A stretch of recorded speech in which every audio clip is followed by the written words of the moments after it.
It just looks like a burst of a spark. And you would actually see the spark when you're working on someone. You would see it. I would see it above the table. And I just figured maybe energy is being released and it's taking a form in light. I didn't know. That's amazing. I just got chills. That's so cool.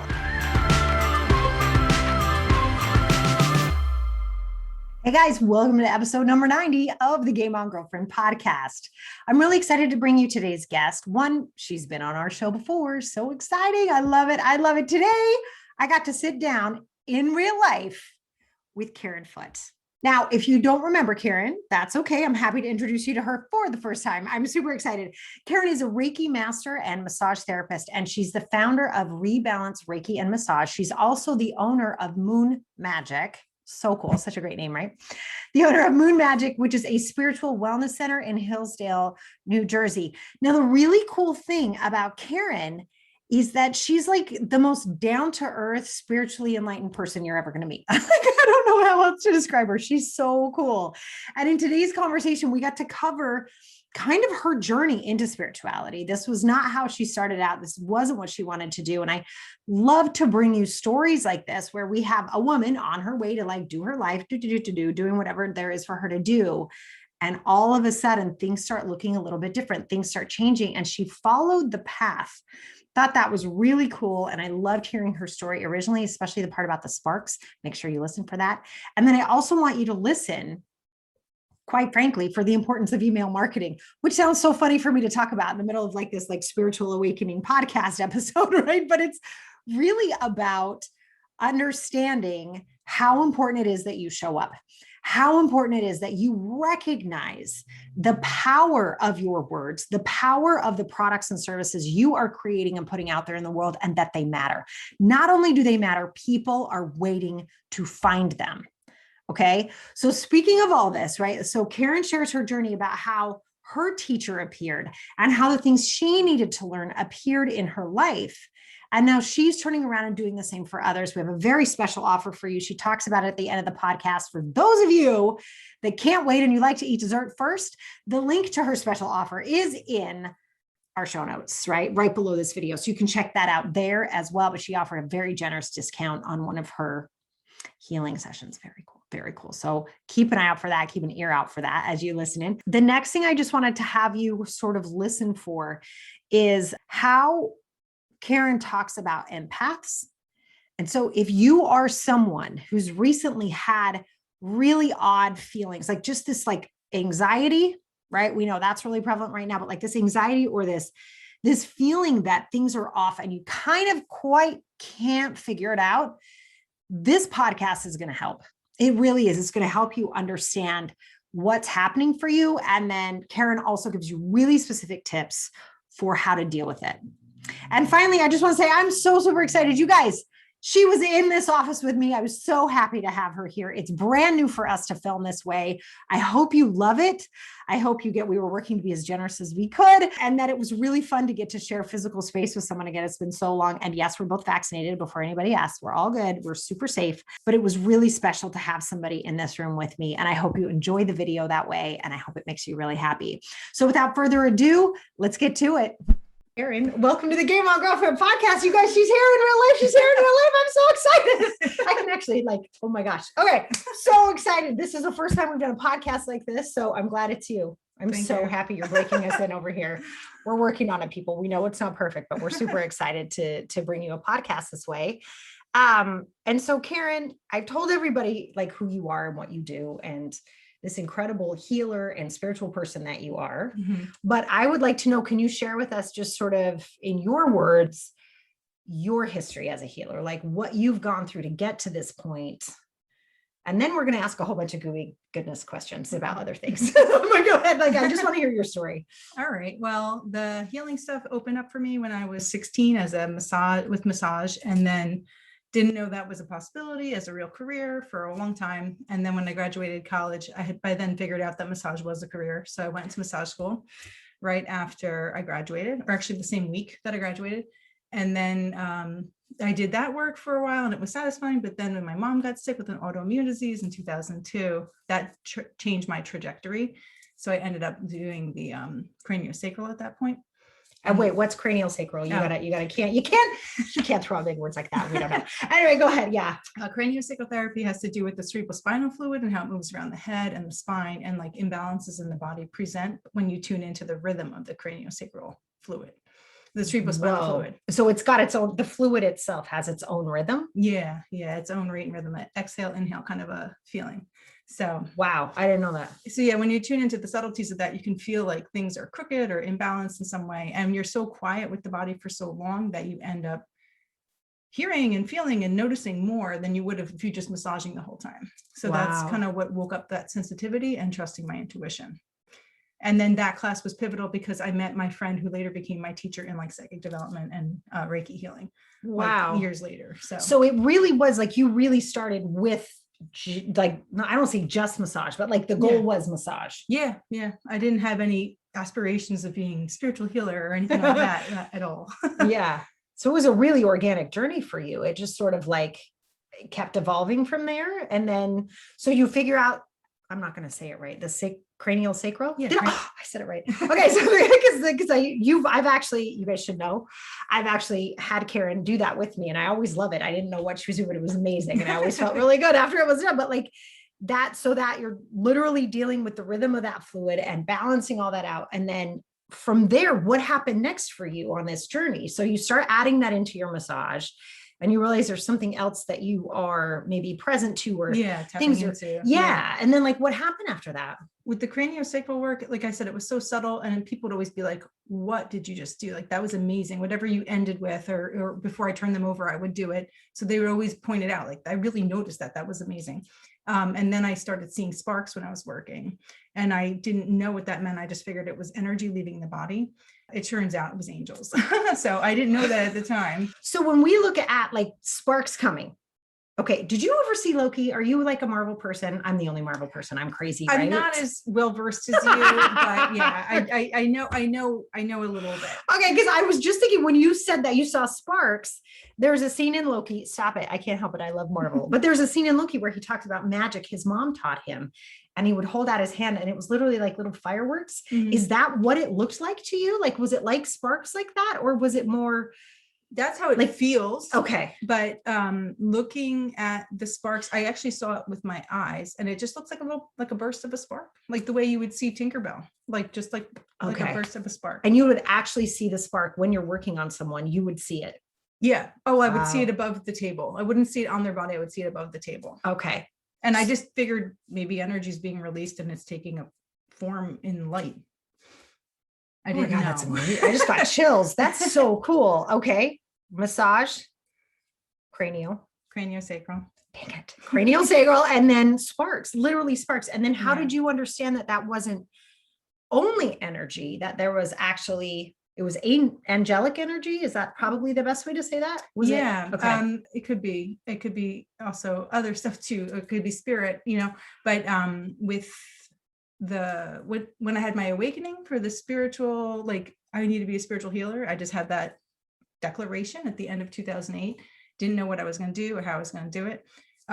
My teacher, who I met in the craniosacral class, came and sent an email saying, I'm teaching this class in like a couple weeks, blah, blah, blah. And it fit everything I thought I wanted to learn about.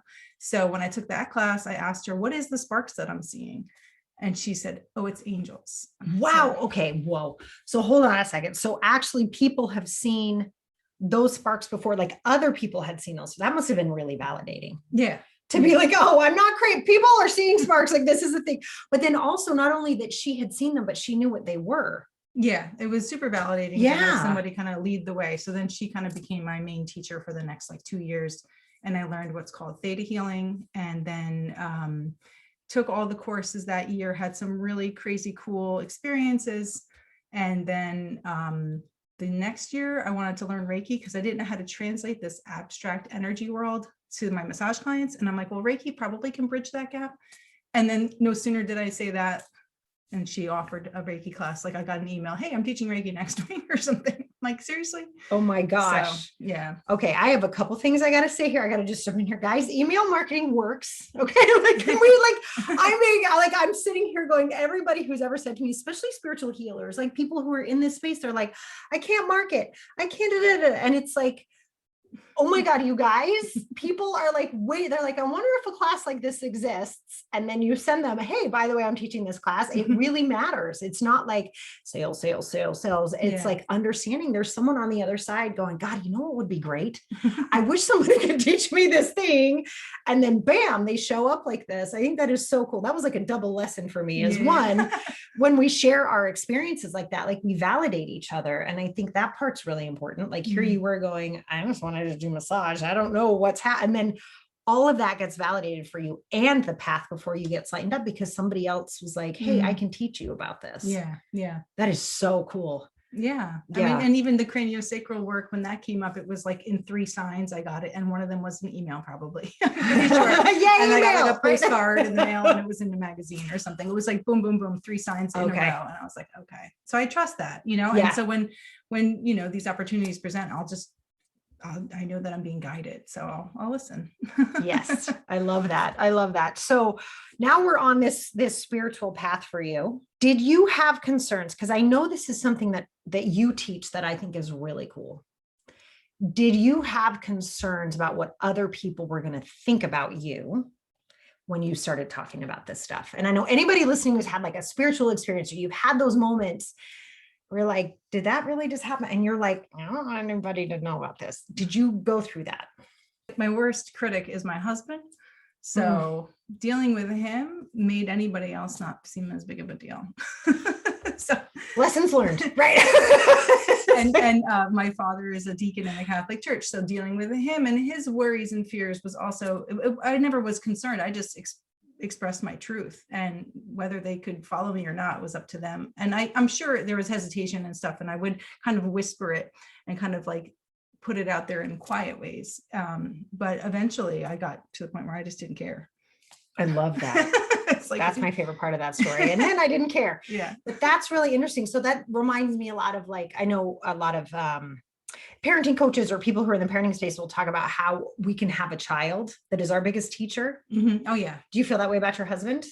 I feel that way about my older son. He was my biggest teacher. Okay. Yeah. So he kind of brought in, I believe, when we got pregnant with him, just his conception brought in a flood of spiritual energy, and his presence taught me a lot about energy sensitivity. Cause I thought I was going crazy a little bit with trying to make him go to bed in his own crib, which, you know, I slept with my kids, but like I was trying it out for a little bit, like maybe he could sleep in his own bed. And he would go down and I would creep out of the room backwards very slowly. And the second I went through the threshold, he'd pop his head up and I go, this kid is like, but it's because he was so sensitive to energy. So his, you know, and my first psychic experience, other than the conception, when I felt like ancestors kind of come in the room, which was wild, which was definitely strange. Like our first try, and like all of a sudden, like everyone shows up and is celebrating as like his spirit is ushered in.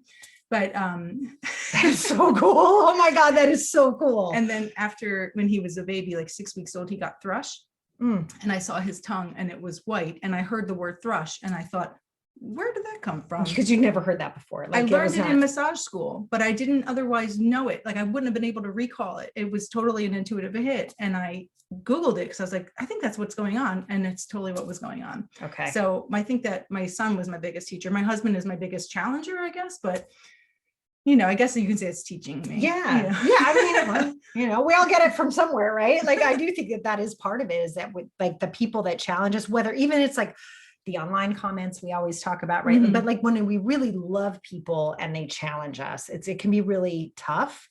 But I think in the end, it always kind of teaches us a little bit about how to handle things. And I love that you said, after dealing with that, nothing could really bother me. I thought that was super cool, because it's like, yeah, no, I'm good. I'm good.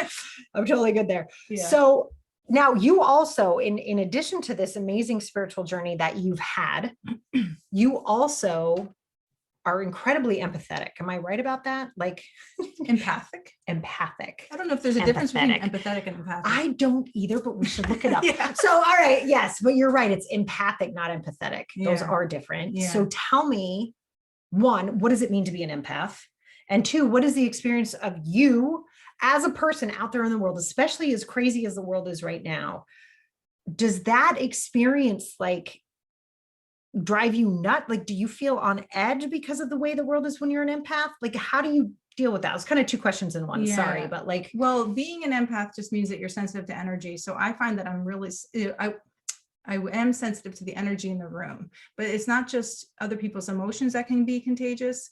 It could also just be that you're sensitive to the things around you. Like, and I teach about this and we laugh because it's like lighting is annoying. The tags in your shirt is annoying.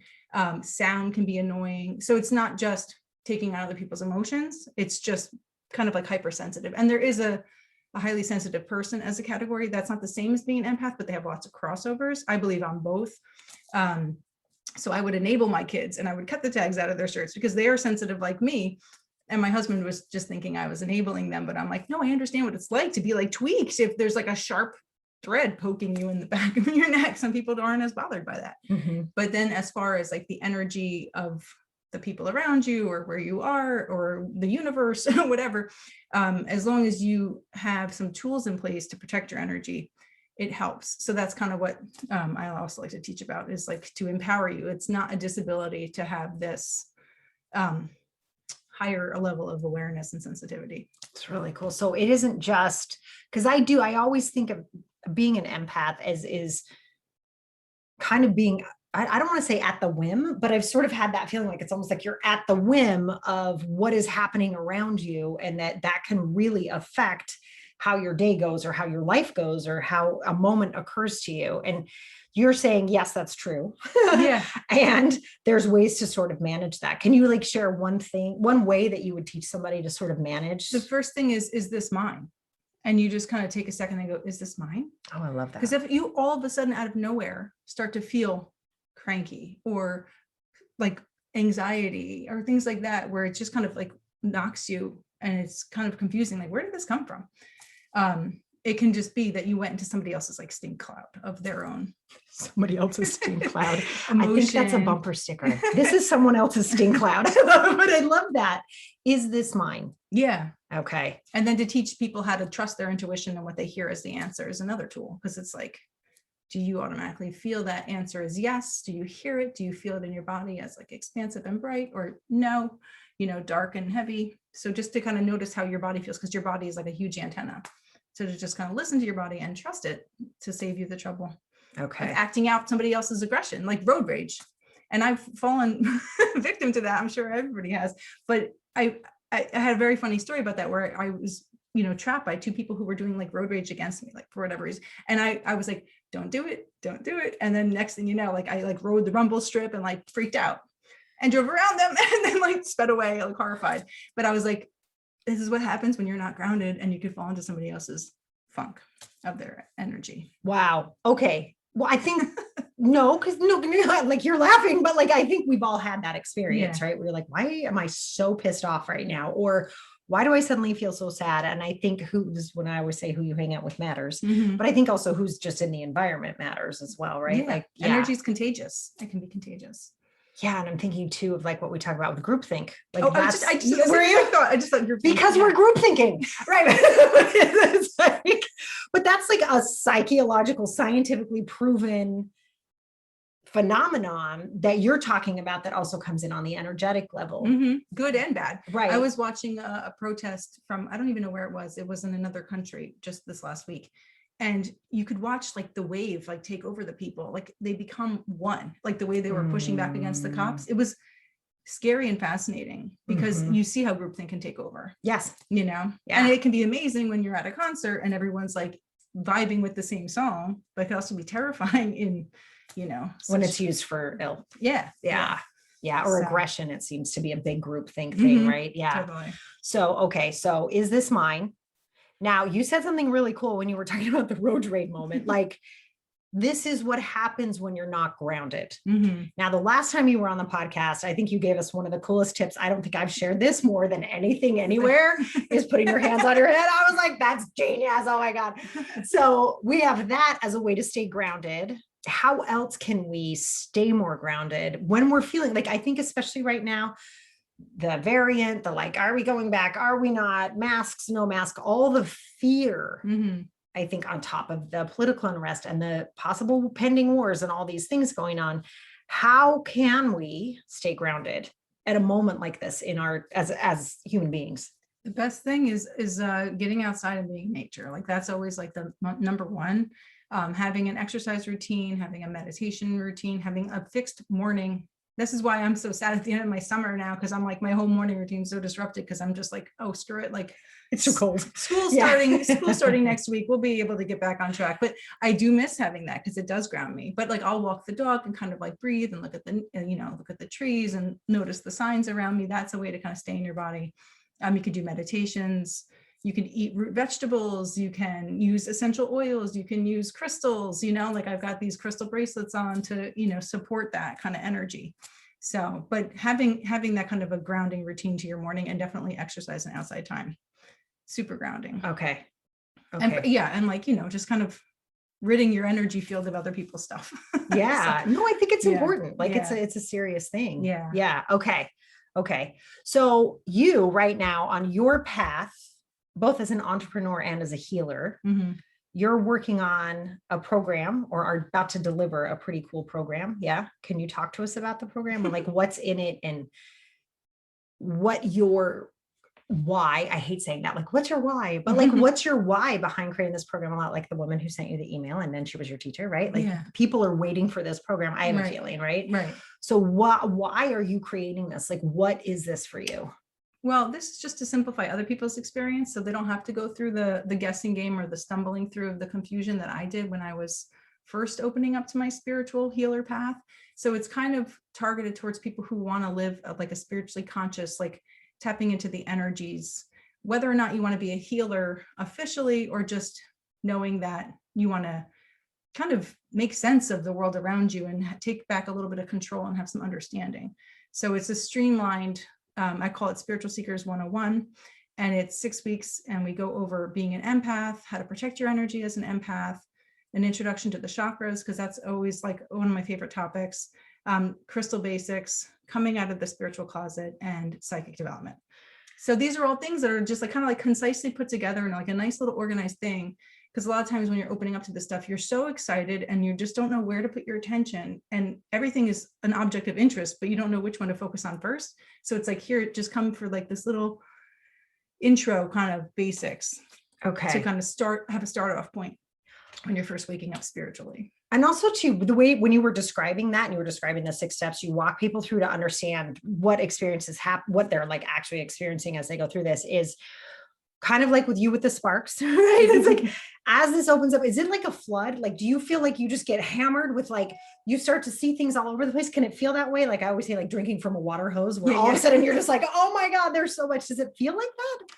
For people who are new to this? Yeah, totally new. Because it's like, you just don't know, like every topic is one that's interesting. And when I was first waking up, I knew I would get into chakras one day. I knew I'd get into crystals one day, but it's like one day at a time. And it's so much. And there's only so many hours in the day. So this at least gives you like a concise like breakdown of things, and it makes it less overwhelming. And then there's also that community connection where that helps validate your experience. So often people feel very lonely on this. And I think I read a statistic, and how do you know if it's even true? But 20% of the population is empaths. Or maybe it was 3%, whatever it was. It was enough. It was a chunk, right? I don't remember, but it was small. And I remember thinking, really? But I'm surrounded by so many people who are awake that to me, it's like 90%, because that's who I surround myself with. But if you are, among regular people, what's the Harry Potter Muggle? If you're around lots of Muggles, it's so nice to connect with people who are awake and aware, and it just helps empower you and wake you up and validate your experiences, and then kind of bounce off of each other. So it really helps to kind of grow you and grow your confidence. That's really cool. Because it is, I can see that, but we always feel that way about almost anything, right? When you're attempting to do something new, surrounding yourself with people that are on that path with you makes just a huge difference. Yeah. Right. It doesn't matter what it is. It normalizes it. And that really is very valuable. I think, Yeah, that's a big piece. That's a big piece. All right. So Karen has a special offer for everybody who's listening, and I hope you jump on it. But before she tells us what that is, I have a huge favor to ask of her, and she doesn't know I'm going to do this. But every time Karen and I get together, sometimes she's been in some of my mastermind groups, she's been a sprinter. And when I get to be with Karen, she does this really cool thing where she does angel card readings. And get this, you guys, would you mind doing an angel card reading? No. Would that be okay? I so brought just cornered I her. I'm brought- terrible. Oh my gosh, it's awful. But I brought my decks with me today because I was like, oh, I just want to show Sarah these decks. They're cool. They're like my newer additions. So I brought let's see them though. I want to see. Yeah. see. Okay. So what do we This have? one, So we have Sacred Mothers and Goddesses. Oh, because you got me that goddess book that I talk about all the time, that's right? Yes, Yeah, I and love then, that. And then this is Sacred Forest. And this Ooh. is really beautiful. And I'm really like hung The up on Sacred this one. Forest. Okay, so all right, you guys, I didn't ask her to bring these. I did have a feeling she'd have angel readings, but I actually have a deck of angel cards I purchased from her a while ago, and they're over there in the corner. So, and I just saw this guy in my What is it? meditation yesterday. The Stag Spirit Leadership. Yeah. Okay, can you read it for us? What does leadership say? Oh, I you have to have pull go it to the up. book. So she's going to talk about what just happened, and I'm going to find leadership in the book. It was the stag. Is that what it was? Yeah, Okay, I did go a Reiki 2 class yesterday, and we do a meditation to connect with our Reiki guides or our spirit guides. And when I connected it, when I lead the meditation, I'm still able to ride it and experience it. Oh, that's so cool. I saw a stag. And you saw a stag yeah, leadership. and I've seen him before. So he's one of my guys. But this is where I feel like an imposter when talking about imposter syndrome. Really? Because Why? with angel card readings, like I'll read them and I'll look at them and I can get a message from them, but I use the book, and somehow I feel like that's like cheating. Yeah, she should be a walking encyclopedia, don't we all think? I know. Don't you guys love hearing the cards shuffle? I love that sound. Yeah. Yeah, such a cool sound.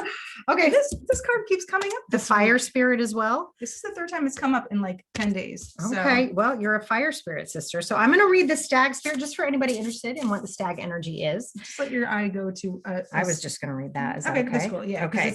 You're the boss. You're the one connected to angels. I'm like, can you do that again? Can you do that again? All right. So let's see. So a majestic stag stands atop a mossy knoll. His nobility and grace are palpable. You can see fog form around his nostrils with every exhalation. He does not need to announce his might. Oh, I love that. He's simply and utterly, he is powerful without words of proclamation. Boy, is that something we all need to practice. Holy It's cool because cannoli. Yeah, this deck is neat because they have meditations to go along with each card, which is why that's really cool. So you would go and listen to that particular card on through the website, whatever. It's cool. That is very cool. Yeah, it's very okay. valuable. So now if somebody wanted to get these, can they get them from you, or is this something can we put a link in the show notes where people can purchase them? This deck has sold out recently because I tried to buy it to sell it and it was sold out. So I think you can get it on Amazon, but where I was buying it from was sold out. Okay. So the Sacred Forest, and yeah, I do sell cards at my space I have like a spiritual wellness center in Hillsdale, Moon Magic Wellness. And I just recently stocked up on a bunch of cards. Oh, that's awesome. And most of the cards I sell, I own because I have another addiction to these things like crystals. So a lot of them you could look at before you buy because I have them already, but there's some I don't.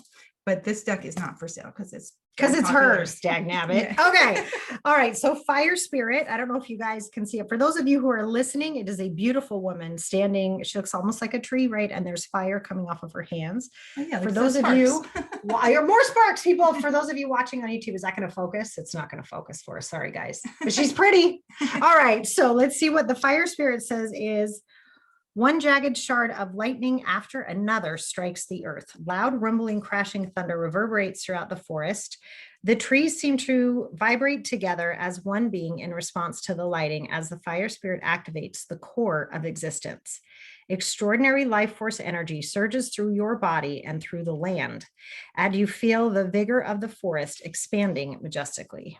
Yeah, let me see this because there's usually there's some paragraph that'll pop out. But okay, you look for the pop out paragraph. And all I'm going to say about that is what I really got from that, and for everybody listening, is if you have felt lately a jolt of power, right? Like a jolt of a direction for you, whether it's personal or professional, that's really what I got from that, is that there is this energy that's trying to reach all of us if we're open to it. And if you actually pay attention to it. And I think that's one of the reasons I like your story so much, Karen, is you talk about how you were just doing your thing and it kept coming in. And I think the fact that you were open to it and you started to trust your intuition, which you know is hugely important to me, right? Is that the magic started happening. And I think that's so cool. Anyway, so that's what I got from that. Oh, and like one of the first things it says is take action. This is not the time to hold back in life. And this card, I pulled it like 2 or 3 times in the last week because I'll do weekly card readings on my one Facebook page. And that came up there. And then I did another one on Instagram a week later and the same card came out. So it's just so cool. When it's repeated like that, I'm like, all right, people need to hear this message. I know it's like, yeah, you know, my famous line, mine's different. This is much nicer. Mine is when 3 people tell you you're drunk, lie down. Yeah. But this is, but it's the same idea. And we'll put a link you guys to that Facebook page, because you should be following on those angel readings. But did you have a pop out paragraph? I'm sorry. Oh no, I just closed it, but it's basically take action, like quit, take action, quit like getting in your own way and just move on it. So, and then, you know, the intuition part, like how we met, but whatever, 4 years ago, but later on we were both compelled to work with each other and we both were getting intuitive hits. It's a true story. It's crazy. So it's like, I'm like, this heart keeps coming to mind. What's going on here? And then I'm like, I think that we're going to work together or something. She's going to help me or I'm going to help her. I don't know. And both ended up happening. Thank you very much. Right. Yeah. And then she messages me, you keep coming to mind. I'm like, are you serious? This is crazy. I get that a lot. People are like, are you a guide or something? I'm like, not that I'm aware of. No, but I'll play the game. Let's go. Because I love playing in this space. I think it's so interesting to understand. It's like I always say, and I'd love to know what you think about this, Karen. I think I've shared this with you before, but we have atoms, molecules, or molecules, atoms. I can never remember. Sorry. Right. And then it's like those create cells create our organs, and the organs make up the body. And then we have it that it stops there. Yeah. Right. And I'm like, but does it? I don't know. I don't know that that's true. And I think opening ourselves up to a world of bigger ideas and a deeper connection, like you were saying about being an empath, like there's deeper connections going on, and we've all felt it. Like you kind of wake up one day, you're like, what is wrong? And then you find out something on the news or whatever. Right. And it's an interesting phenomenon. Oh my God. Yeah. That happened to you right before, everything kind of went down with George Floyd. Yeah. I remember that. I remember that 3 days before it got really bad and you were already feeling it. I was off. I was really off. I do remember. I actually called you and I was like, something's wrong. And you were like, all right, like, let's look into this together. Right. I remember that you were ahead of it. And I was like, I don't know. I don't think I wasn't as hip to it as maybe the wave just hadn't hit all the way over there. Yeah, no, but it was an interesting time. And I think that was another example that opened me up to be open to this idea that we are probably connected in ways we can't even fathom. Yeah. And honoring that and treating each individual human being with such respect and dignity, because we're so deeply connected that we know when we don't treat each other with respect and dignity, it hurts us. It can't not, right? Yeah, we're too deeply connected. So it is. So speaking of taking action and getting on it, guys. All right. So can you tell us a little bit about your special offer? We're going to make sure this is linked in the show notes. So make sure you check that out as well. Okay. So I do distance healing sessions for people that can't make it to my studio in Hillsdale. And I had to get better at, or get confident at doing distance healing sessions during COVID, because what else was I going to do? Yeah. So I was never really a huge fan of it. And then just because I prefer to be in touch, I'm a massage therapist. I like to be palpating, but so I learned to be more confident in that. So what a distance healing consists of is me kind of reading your energy. I tune in, I get whatever I'm picking up on. Maybe I'm feeling that you're anxious or you're excited or something just happened or something's about to happen. I don't know. And then I go through and write down what I'm getting. I use two crystals, and then I'll tell you what the crystals mean afterwards, because I don't always know what they mean. I just kind of look them up later, but I'll be like, these are the 2 crystals this person needs. And then I do the chakras, where I read each of the chakras one by one. There's 7 major chakras that I tune into. So I get messages about what's happening there. And then I ask for an animal totem, and we analyze the meaning of that. And then I also pull cards, and then I read the interpretations too. So it's pretty thorough. It is really thorough. No, I've done it with you. It's amazing. So it's like a half hour where you're just kind of hanging out, whether you're laying down or meditating or taking a nap or, making dinner. It's best if you could receive it more deliberately, but it doesn't matter. I can still tune in. And then the second half hour, I'll call you and I'll go over the notes with you. And I also take a picture of the notes and send them to you, and awesome. and as well as the cards. So it's like, if I don't already say it by what I picked up in your energy, something in your chakras will say it, or the animal totem will reflect back what the chakra said, and so will the crystal, and so will the cards. It's like so many messages that overlap that kind of are undeniable, that, whatever you need to hear, you're going to hear it in 4 different ways. So it's cool stuff. So it's a 20% off coupon. I think I said a GOG for Game on Girlfriend. Game on Girlfriend. Yeah. So we've got a Game on Girlfriend discount to get a distance healing session. So for those of you that are feeling weird, right? This is a crazy time of transition, both sort of, we're like stepping a toe out. It's coming back in. Like we've said, wars, weather, crazy storms, all the stuff that's happening, that there is an option here for you to go to somebody who can access things maybe you wouldn't get in any other situation. So it's 20% off. We will put the coupon code in the show notes. Make sure you guys have that. Karen, thank you so much for being with us today. You guys, I can't tell you how great it is to be in person. I love it so much. But it's been so great to have you here in my office with me. And I appreciate all your time and all your insight today. I appreciate it too. Thank you.